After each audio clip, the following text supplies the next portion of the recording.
వచ్చా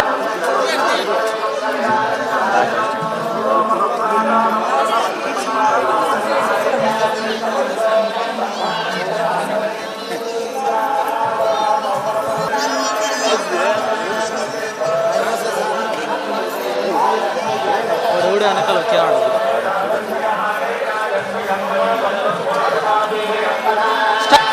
వెనకాల తర్వాత ఎటు వచ్చాను చూసుకో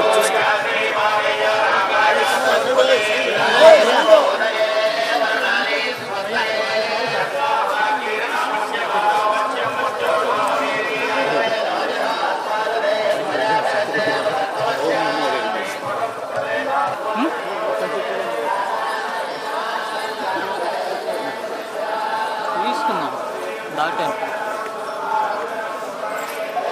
ఓకే అమ్మ జాగ్రత్త, మీకంటే ముందు నాకు టెన్షన్. జాగ్రత్త, లారీ వస్తాయి.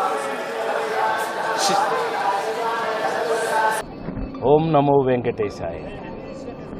కొత్త కనిపిస్తున్నాను కదా. అవును సార్. మరి కల్కికి వచ్చేసిన తర్వాత ఇంక కొత్తగా మారాలి కదా, వయసును బట్టి మారాలి. అన్నిటికీ కారణం ఆయనే.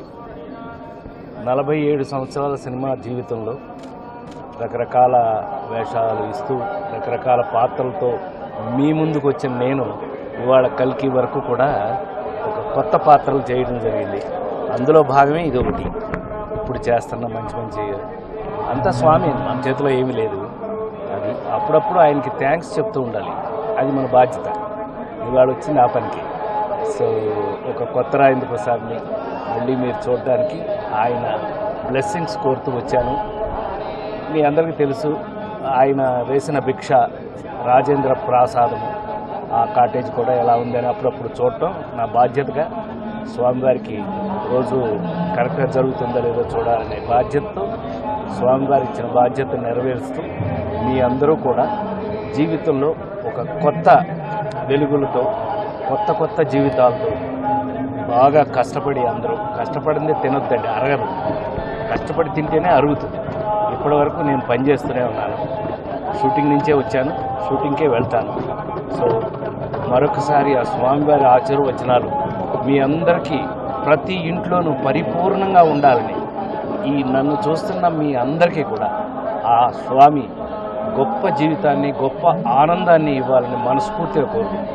ఓం నమో వెంకటేశ్. నెక్స్ట్ అంటే మూవీ ఇప్పుడు షూటింగ్ అన్నారు, అది ఇప్పుడు జరుగుతున్నది. రవితేజతో ఒక సినిమా జరుగుతుంది, నితిన్తో ఒక సినిమా జరుగుతుంది.